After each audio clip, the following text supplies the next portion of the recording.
Федератсияи таҷмаф 21 варзишгарро аз санаи 19 то 25 ноябри соли ҷорӣ ба ҷумҳурии Албанияи шаҳри Тирана баҳри иштирок дар чемпионати ҷаҳон сафарбар намуда буд. 600 варзишгар беш аз 40 кишвари рӯи олам рохати чемпионатро ба даст оварда парчамашонро муаррифӣ карданд. Барои бархе аз варзишгарон ҳунарнамоӣ дар чемпионати ҷаҳон бори нахуст ба ҳисоб мерафт. Дар таърихи соҳиби истиқлоли меҳан барои аввалин бор аст ки Тоҷикистон дар радавандии ҷаҳонӣ аз рӯи ин ришта садрнишин мегардад. Ин натиҷаро тими мунтахаб пас аз ба даст овардани 17 медал, 6 тилло, 5 нуқра ва 6 биринҷӣ сазовор гардиданд.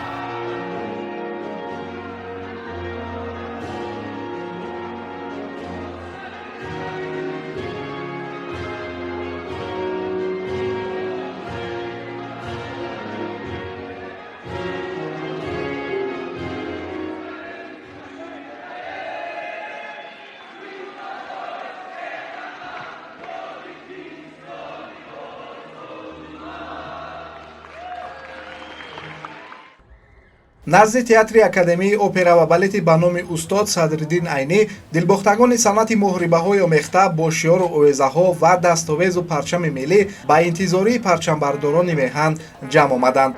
намояндагони кумитаи кор бо ҷавонон ва дигар нафарони муаззаф суханронӣ намуда ҳар якеро барои ишғоли мақомҳои ифтихорияшон таҳният гуфтанд. пас аз акси хотиравӣ ҳама раҳ гирифтанд сӯи коргоҳи кумитаи кор бо ҷавонон ва варзиши назди ҳукумати ҷумҳурии Тоҷикистон.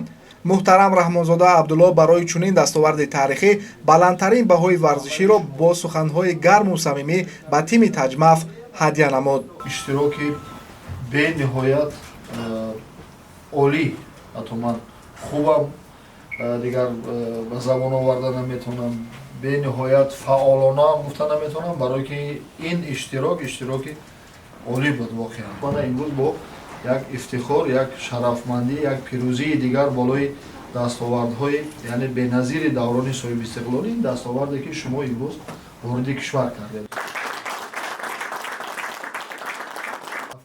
ҳамчунин қайд гардид ки зери роҳбарии президенти мамлакат муҳтарам Эмомалӣ Раҳмон ва раиси шаҳри Душанбе муҳтарам Рустами Эмомалӣ варзишгарони меҳан таърих месозанд.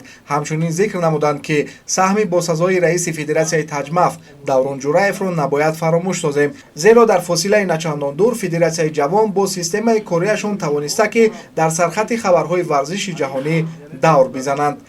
роҳбарияти федератсия барои дастгирӣ, барои рушди як самти яъне варзиш дар кишвар. Ман доим мегӯям, агар ҳамин федератсияи варзишӣ ҳама масалан ҳамихел роҳбарият дошта бошад, федератсияи футболи Тоҷикистон, федератсияи ҷудо, федератсия санъати моҳрибоӣ омехта ва гайра воқеъ мо дар ҷаҳон дар ҷои аввал мебарем. барои ҳамин пеш аз ҳама ба роҳбарияти федератсия, ба шумо, ба мураббиён, ба сармураббиён, ба тамоми масъулоне ки дар ин самт кору фаъолият мекунанд бисёри сипосминнадорӣ мекунам. бозам дар рӯзое ки дар кишвар мо рӯзи парчами давлатиро таҷлил кардем, ин муваффақияте ки ба шарофати дастоварди шумо бо парчами давлатӣ дар арсаи байналмилалӣ боло рафт, суруди миллӣ 6 маротиба танинандоз шуд, ба шумо дар симои шумо ба тамоми мардуми шарафманди тоҷик бозам муборакбод мекунам.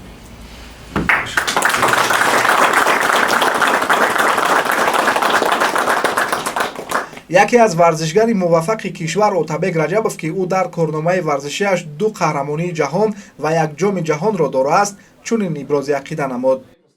нақшаи оянда насиб боз ҳам ҳаракат мекунем, меҳната зиёд мекунем, машқу тамрина сахт мекунем, дар мусобиқаҳои байналмилалӣ иштирок мекунем ва боз ҳам парчами Тоҷикистонро ба қуллаҳои баланд мебардорем.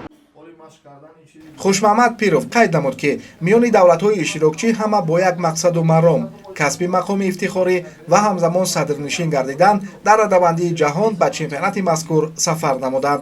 ҳамаи дигар мамлакатҳое ки дар ҳамон ҷо буданд гуфтанд мо хали якум бор мебинем ки дастаи шумо, дастаи Тоҷикистон ба якдигариш хеле муттаҳид аст, якҷоя кор мекунад. варзишгароне ки ҷои аввалро гирифтанд 5 моҳриба гузаронданд, яъне 5 рӯз вазнро қапидан дар як ҳолати муайян ва хуб баромад кардан. инро ҳар кас наметавонад. 2 финале ки дар ҷумҳурии Тоҷикистон дар вазни 52 кило ҷавонон ва 61 кило калонсолон 2 финале дар мусобиқаи чемпионати ҷумҳурии Тоҷикистон дохилӣ дар чемпионати ҷаҳон такрор шуд. ин як мушкили зиёд буд барои мон ки ай ду сетка ду варзишгари пурқувват дар финал рӯбарӯ мешавад ва мо тонистем ки ду тоҷик дар як весовой категория рӯбарӯ шавем.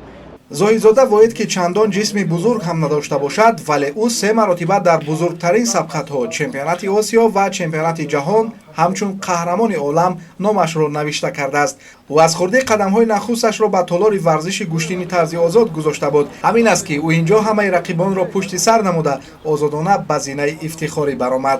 ин эҳсосотро чӣ хел гӯям, фаҳмода намешавад. ин эҳсосотро танҳо варзишгар мефаҳмад ки дар дигар давлат, яъне дар дигар давлатҳо дар мусобиқаҳои байналмилалӣ парчами давлати худро баланд бардорӣ. ман сипосгузории худро ба раиси федератсия ва Даврон Ҷӯраев мерасонам ки мо ҷавононро чунин дастгирӣ мекунанд ки ба дигар давлатҳо рафта дар он ҷо иштирок карда ҷойҳои намоёнро ишғол кунем.